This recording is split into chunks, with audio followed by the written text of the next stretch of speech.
Everybody, I apologize for my tardiness. We had some technical difficulties, as you could see, but I think we are ready to rock, so let's get to it.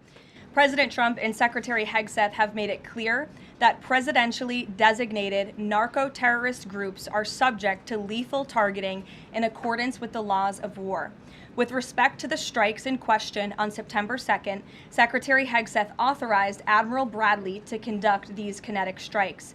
Admiral Bradley worked well within his authority and the law, directing the engagement to ensure the boat was destroyed and the threat to the United States of America was eliminated. And I would just add one more point to remind the American public why these lethal strikes are taking place. Because this administration has designated these narco-terrorists as foreign terrorist organizations. The president has a right to take them out if they are threatening the United States of America and if they are bringing illegal narcotics that are killing our citizens at a record rate, which is what they are doing.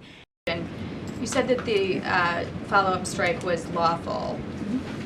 What law is it that allows no survivors? The strike conducted on September 2nd was conducted in self-defense to protect Americans in vital United States interests. The strike was conducted in international waters and in accordance with the law of armed conflict. Did Admiral Bradley order that second strike because there were still survivors after the initial strike? Again, as I read for you, Admiral Bradley worked well within his authority and the law. He directed the engagement to ensure the boat was destroyed and the threat of narco-terrorists to the United States was completely eliminated. So was the initial order from Secretary Hegseth, everyone be killed, and did that come from President Trump? I saw that quoted in a Washington Post story. I would reject that the Secretary of War ever said that. However, the president has made it quite clear that if narco-terrorists, again, are trafficking illegal drugs towards the United States, he has the authority to kill them. And that's what this administration is doing. Danny.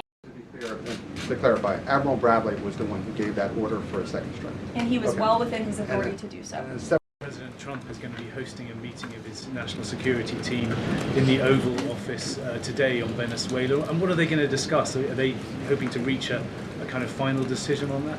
Out of the effort of transparency, I will confirm that the president will be meeting with his national security team on this subject and on many matters. He meets with his national security team quite often. He's the commander-in-chief. It's part of his responsibility to ensure that peace is ongoing throughout the world. I'm definitely not going to detail the specifics of a meeting between the president and his national security team that's taking place in the Oval Office, but I'm happy to confirm that meeting is taking place for you. What's the position on whether U.S. troops on the ground is a possibility there? Is that, I know you've answered that before, but what's the current operative in status? Venezuela?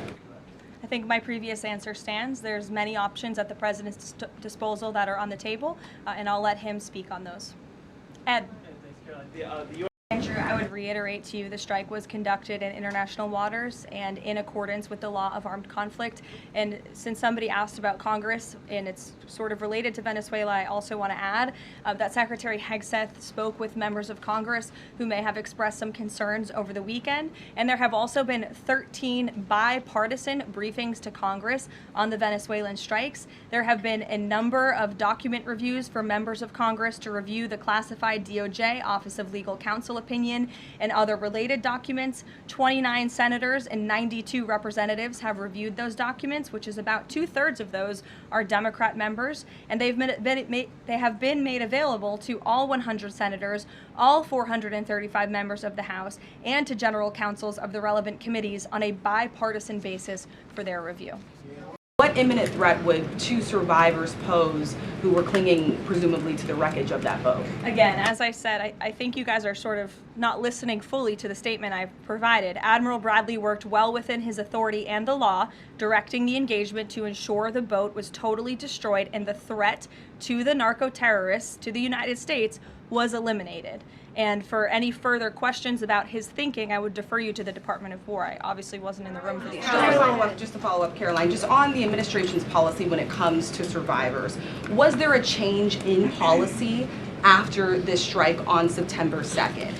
The Washington Post is reporting that these two survivors were killed after a second strike, but then in October, two people were rescued and returned to Colombia and Ecuador. So was there a decision that was made to handle survivors differently after these strikes? Not to my knowledge, no. Thank you. Thank you, Caroline.